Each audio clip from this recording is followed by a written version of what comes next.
morning, everybody. Crafting Journey here. That Journey Chick on Instagram. Oh my God, I had a fabulous weekend. I hope you guys did too. So much going on. Wow.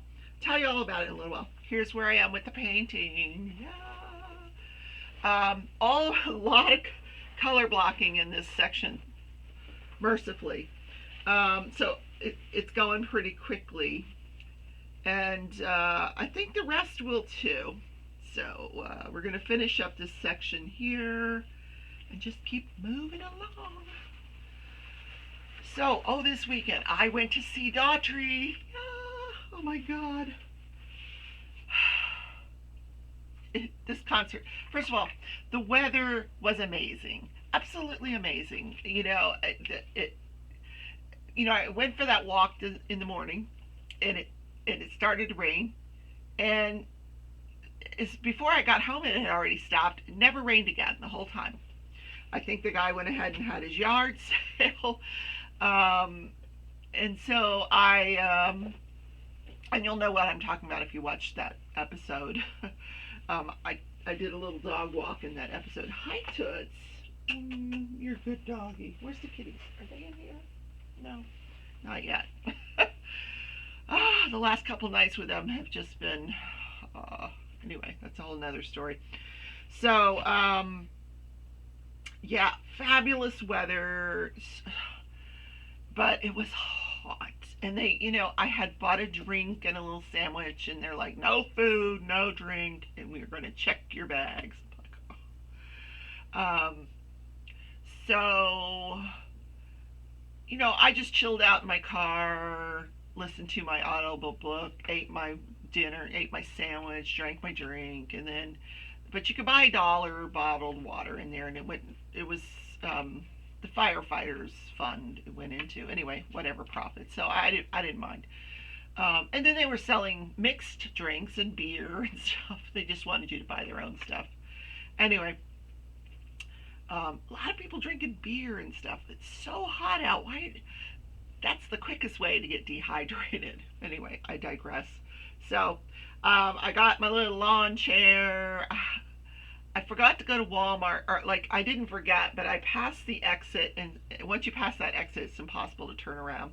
So I ended up going to this farm store, and they had lawn chairs. So I bought it there, and then I went to, we got to the venue, and this is a beautiful park, and I'm like, where are they going to put all these cars? Well, in this park, they have one of those frisbee golf. You can play frisbee golf, and they have 9 holes of frisbee golf. So they were parking everybody on the frisbee golf course. Very clever. And it was very professionally done. They had events, people there, traffic people. They had, people, security checking your bags, security in the crowds. The police were there, but it was it just went off without a hitch. Nobody was fighting, or it was just a lot of families. And what they did was, because we were on the lawn in front of this amphitheater, and I guess to promote social distancing, what they did was they spray painted big blocks on the lawn, to indicate where you could put your chairs. And then and if you were a family, you could take up the whole block. And I got into one of these blocks, and I was there by myself. I had, middle of the stage. I didn't go very far up front because I knew people would be standing, and so I was a little bit towards the back.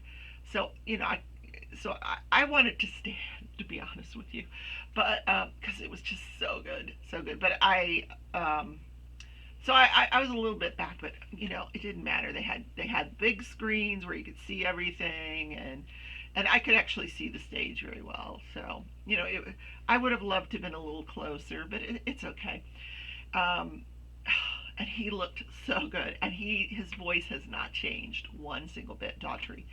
He's still with the same band members. He has a new drummer, but the same band members that he's been with for 15 years. I've been following this guy 50 since 2006 when he was on American Idol, and incredible, incredible singer.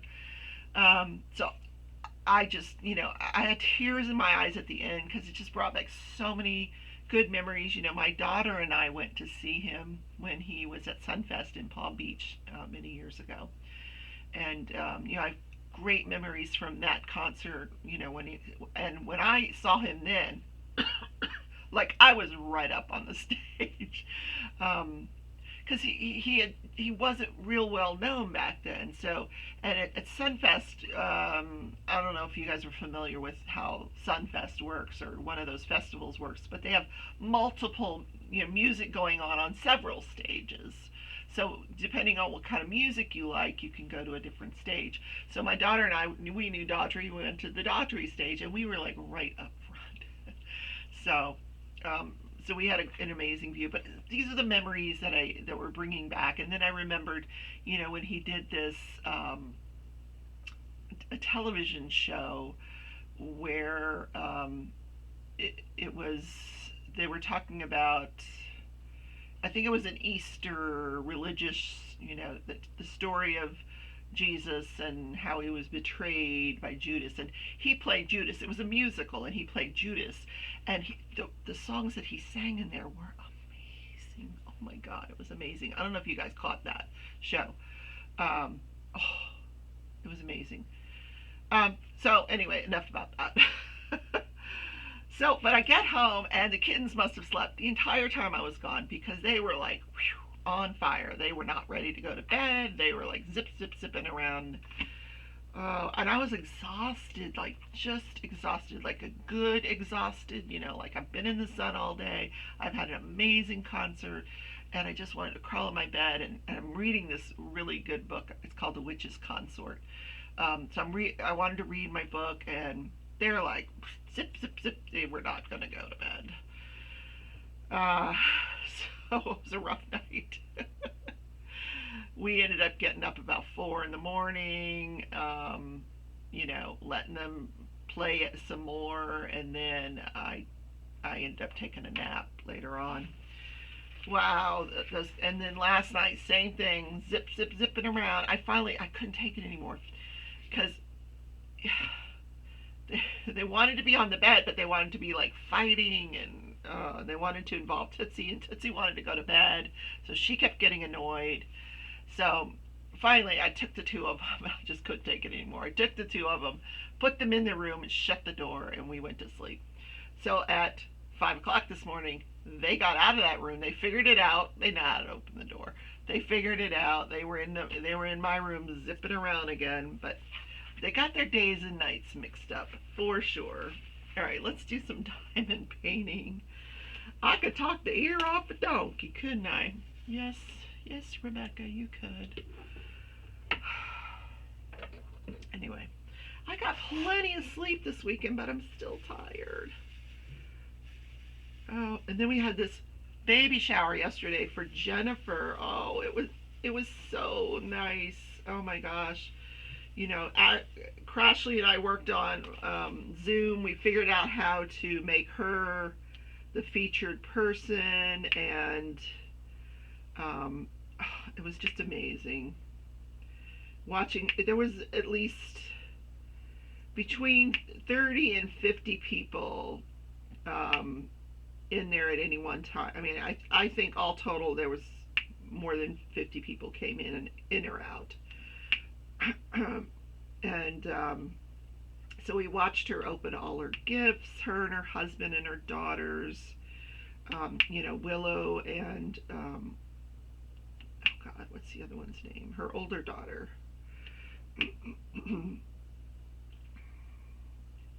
And my mind is not bringing up her name right now. My Alzheimer's is kicking in. Or my sometimers. Not Alzheimer's, sometimers. Yeah. And she got everything from her list. I don't think there was probably anything left on her list because she got everything that she wanted.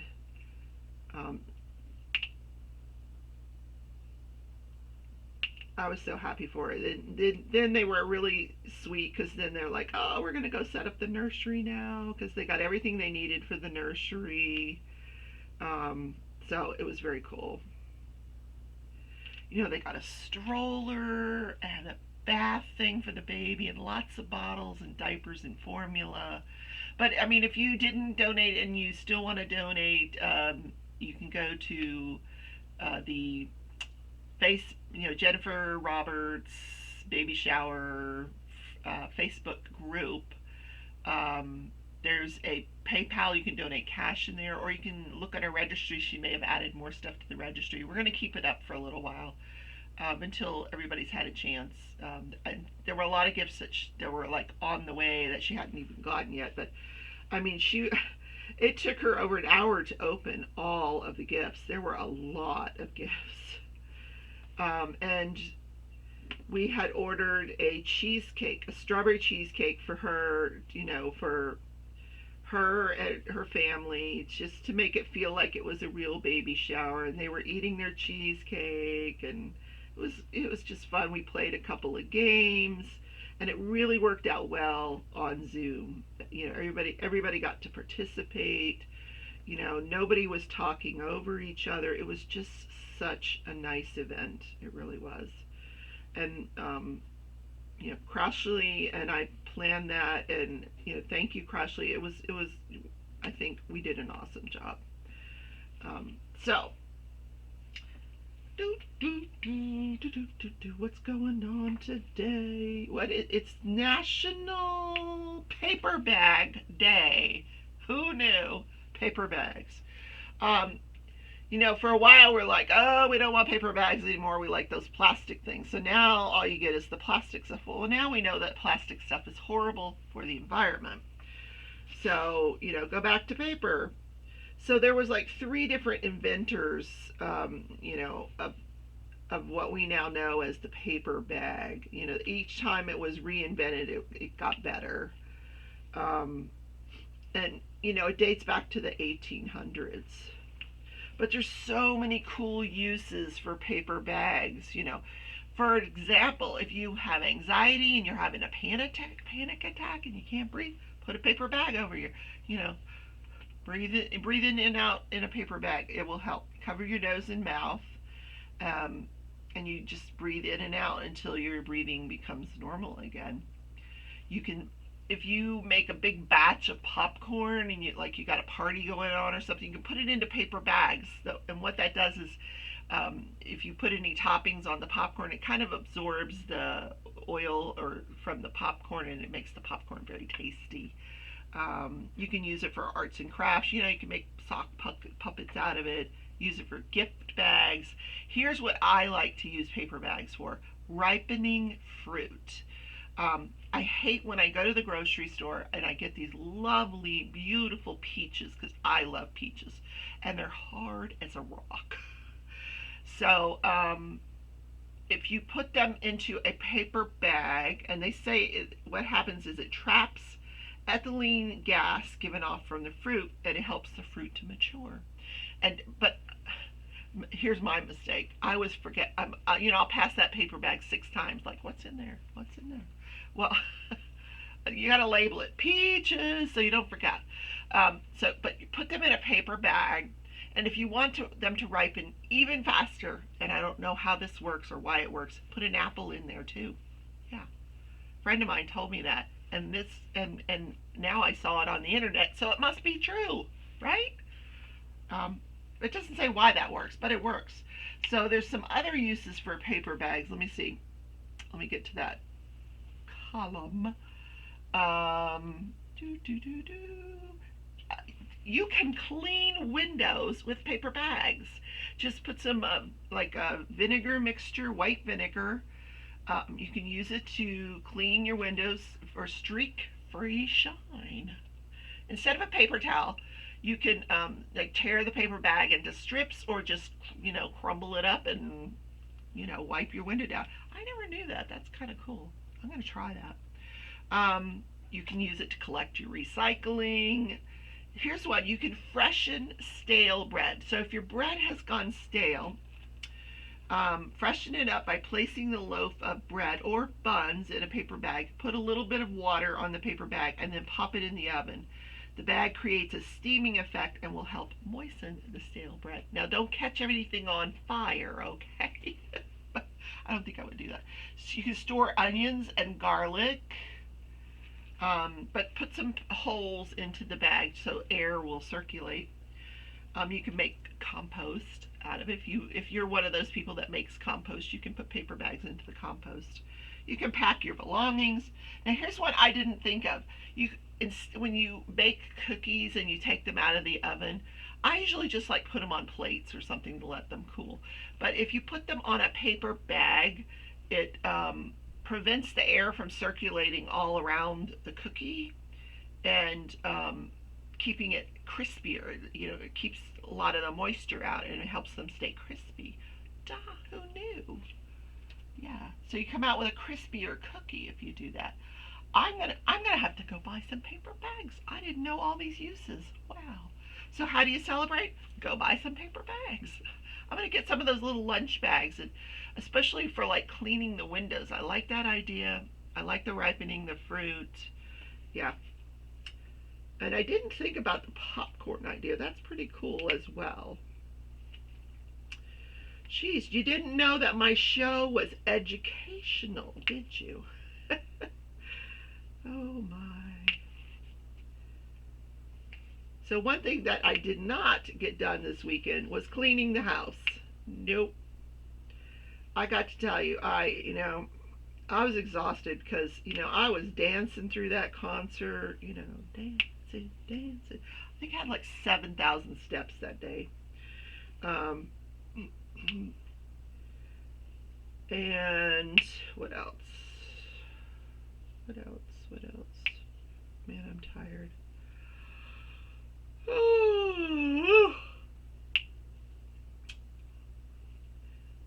I didn't do much in the way of crafting. I did work on the diamond painting.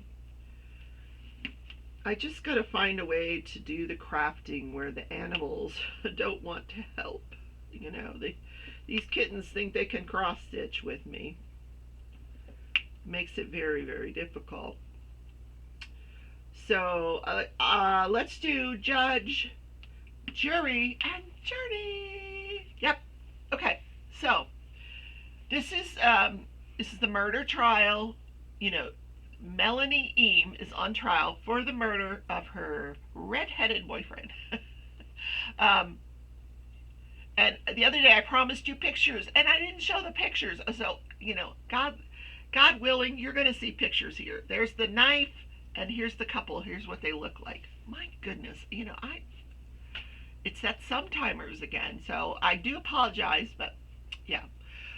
So he broke up with her. They both played a game, an online, massive multiplayer online game called League of Legends. And within the game, there's a chat. Now, police never could get the chat because once you chat in one of those games, it's gone. Nobody knows how to get that back. We're not that sophisticated yet. So he breaks up with her during this game. So then later on, she's texting him back and forth. Now, we do know what the contents of this text are. How could you broke up with me during a league chat. So this all happens about 9:30. About midnight, she gets in her car. She goes to his house. She ends up allegedly stabbing him to death. He died. She flees, goes to visit her parents. He goes into the bedroom where his friend is sleeping on the floor, wakes him up. He's screaming, help me, help me. They get him on, now, his friend is woken up suddenly and he's screaming, somebody call 911. The parents are in another bedroom. They come in. Mom's calling 911. Dad, stepdad, and the boy and his friend are trying to resuscitate him. They're trying to keep him alive. There was no way they could do that. That stab wound was massive. So, and he pretty much bled out. But so he passes away on the scene. She flees to Maryland. They catch up with her. They interview her. And she confesses, and she's eventually arrested and charged with a second-degree murder. All right, so we've gone through the whole trial. So what happened? I put up a community poll, and so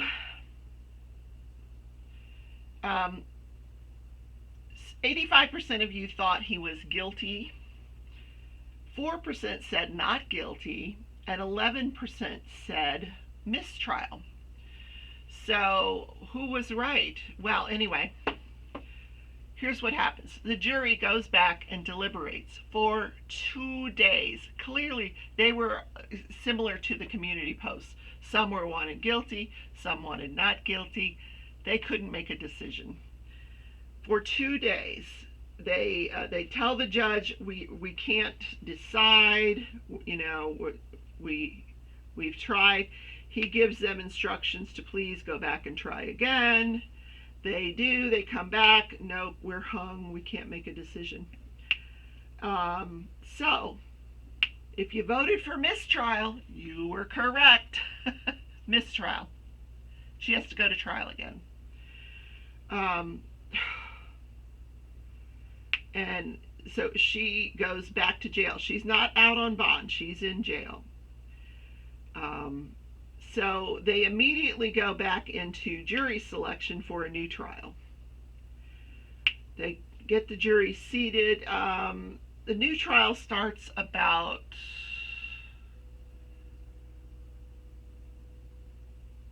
it probably wasn't immediately it was pretty close. The first trial was in November of 18. The second trial was April of 2019. So she didn't wait a long time, just a few months. And then she gets the trial. And so I watched all the witnesses. I didn't watch it all thoroughly. I watched the opening arguments, closing arguments, and saw that all the witnesses were the same. And I heard nothing different than I heard in the first trial. The defense was still arguing that Guy Hand was the murderer, and the prosecution was still going with their, hell hath no fury like a woman scorned defense or a prosecution argument. So this time the jury reached a decision and found her guilty. She was sentenced to 50 years in prison. So a sad ending. Yeah. So the mistrial just delayed it several more months. I wasn't going to go through that whole trial again because, like I said, it was all the same information I gave you the first time. There was nothing new, no new theories, no new evidence.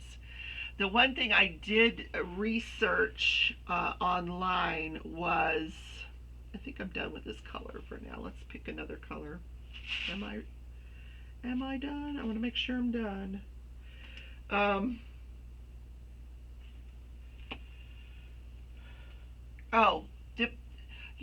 During this trial coverage, I mentioned that I would not have allowed that confession to come in. I believe that she should have been given her Miranda rights and that she should have been allowed to consult an attorney. She asked, shouldn't I need an attorney? And she was told, no, you're not in custody. We're not arresting you. We're at your home. You can tell us to leave and we'll leave. And, there was other people there. There were people going in and out. It wasn't like it was a private thing. So the defense appealed, and it went to the 4th District Court of Appeals. It was argued that, the same thing I just said, and the Court of Appeals affirmed the trial, because this had all been argued in front of the trial judge, and the trial judge said, yes, I'm going to let this confession in. I don't believe that she needed to have Miranda's. So that was what they were appealing, the trial judge's decision. So then they go to the appellate court with their arguments, and the appellate court affirms the trial judge's decision. In other words, they agreed with him. Yes, the confession should have come in. I don't agree, but who am I, right? Just some person who used to practice law. Anyway, yeah, now I don't know if they're going to appeal it to the Supreme Court of Florida. I would, but I don't know. I don't know if she has the money for that. Hi. Well, oh, the kittens are in here. Okay, yeah. Thank you for telling me. Thank you. I appreciate that. Hey, guys. What are you doing? What are you doing? You better get out of there. That's not a good spot, Pearl. Now you're trapped. Yes, you're trapped. Let me get you out of there. You silly kitten. Come here. Come here. Yeah, oh, you can't run from mommy. You can't run. You can't roll. You can. Okay, thank you. At least you're not there anymore. Thank you. Oh, my word, my word. Okay, it's a work day. Gotta go to work. So I will start a new trial tomorrow. I'll do some research, see what I can find. Maybe there's a new trial starting on Law and Crime Network. Let's hope. They've been running these same two trials forever. There's a trial of a guy named Mark Redwine who killed a child. I try not to do child murders. Although I will be doing the Lori and Chad Daybell coverage when that trial starts. We need another diamond. Yes, we do. What's this one? That's the one I need. Yep. Yeah, that's it. Do.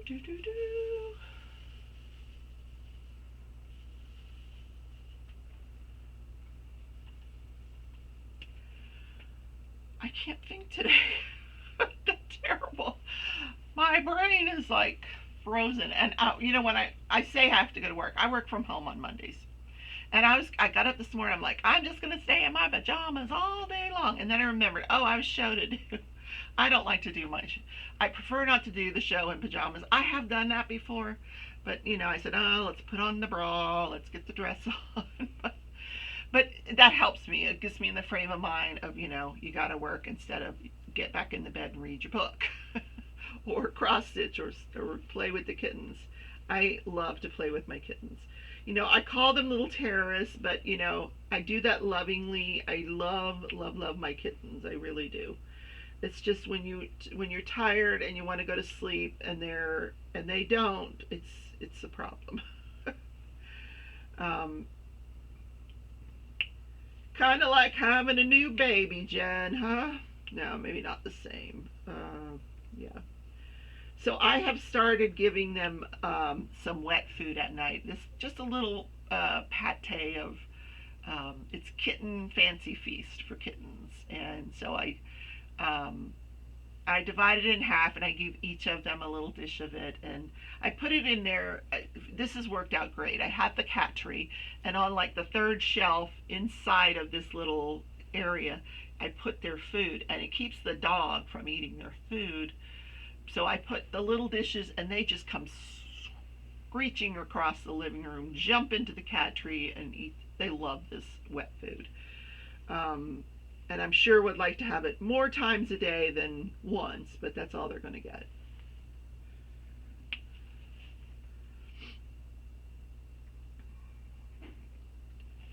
I don't know where I was going with that. Let's do this day in history before I, you know, get into a different rant. So this day in history, da, da, da, da. This was interesting. Now, I had never heard this story. July 12th, 1979. Now, where was I in 1979? I was in community college in Sunrise, Florida. I was going to Broward County Community College in 1979. Was I? No, I wasn't there yet. I think I was going to the Daytona Community College. I was living up in this small town. Remember I told you I lived in this little small town where my friends and I would go into the college town. That's what I was doing in 79. I was dancing it up at the club. But we would do country dancing. Well, this was a disco that I'm going to talk about. In 1979 on July 12th, um, this disc jockey for Chicago's WLUP, the Loop FM, he decided he's going to pitch this promo to the White Sox. So he goes to Chicago White Sox and he says, "Here's what I'd like to do," because his station had just turned all disco. He had just jumped to another station. So at this new station, the old station had just switched to all disco. So he goes to a new station. So now he's at this new station. He approaches the White Sox and he says, "Here's what I would like to do." They were going to do a doubleheader that day. So between games, let me go out on the field, sell 99-cent tickets so we can get some people in here, because they weren't expecting very many people. Sell 99-cent tickets. I'm going to burn disco records. I'm going to bring out a big, huge, thing of disco records between, games, and I'm going to burn them. And what they decide is they're going to sell 99-cent tickets, and everybody has to bring a disco record with them. This is back in the day when we still listened to records. Yes, I had a record player in high school, and I remember I had Eric Clapton's Slow Hand. I would play that on my record player. Oh my God, over and over again. Anyway, I digress. So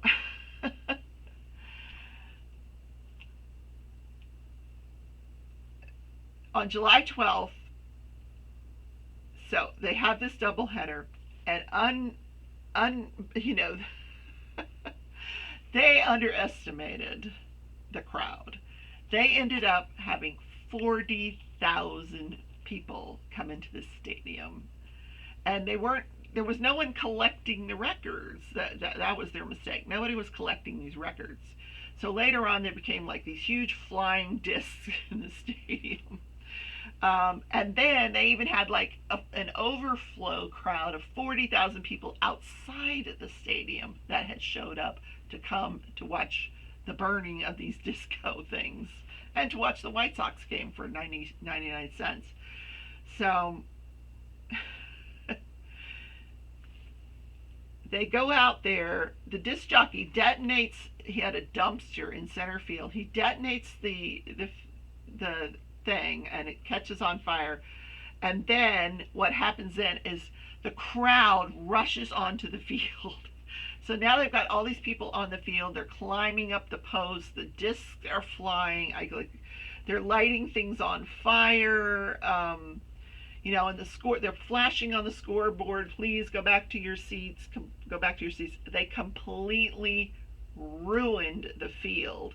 But what they said was this was like the official end to disco. Like, this was the nail in the coffin of disco. I just think it's so funny. They said that the crowd was wreaking havoc, shimmying up the foul poles, tearing up the grass, lighting vinyl bonfires on the diamonds while the conditions were judged too dangerous for the scheduled game to begin. And the Detroit Tigers, the other team, were awarded the win. But can you imagine utter chaos, records flying everywhere, fires I just can't even imagine. And I had never heard of this. And I'm a baseball fan, but I just think it's funny, actually. I mean, I liked disco, but this is where they say that disco was dealt a death blow. So funny. I would love to have seen footage of that. I didn't look for it, but I bet it's out there. Somebody had but back in 79, video recorders were still those monstrous machines that you had to hold up like this. We didn't have iPhones that took any decent footage. If you wanted to videotape something, you had to have that big old camera thing. That may not even have come along until the early 80s, actually. I don't even know if we had that in 79. But, you know, the television cameras were probably there. Somebody must have caught it on footage, so funny. I really think, yeah, video cameras the big, huge one started in the early 80s, but I could be wrong about that. Someone will correct me, I'm sure. And I don't mind, guys, really, when you point out I've got something inaccurate, please let me know. It's okay. I'm human. I learn these things as I go along. So it's Monday.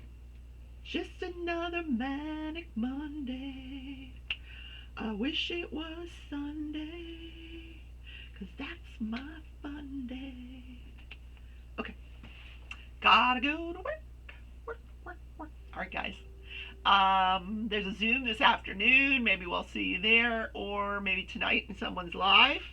I think Principal Painter goes live. Mystery of Diamonds, she goes live. I don't know what time, guys. Sorry. Crystal's Crafty Creation goes live. My good friend Crafting with Christy, she goes live. All of them are tonight. I think it starts around 6 p.m. Central, and it goes all night long. So, and no, I don't go to every one of them. Oh no. I would just be YouTubed out, but I love you all. I just love all these women. They're special. So I'll see you all tomorrow in the morning show with a new drawing.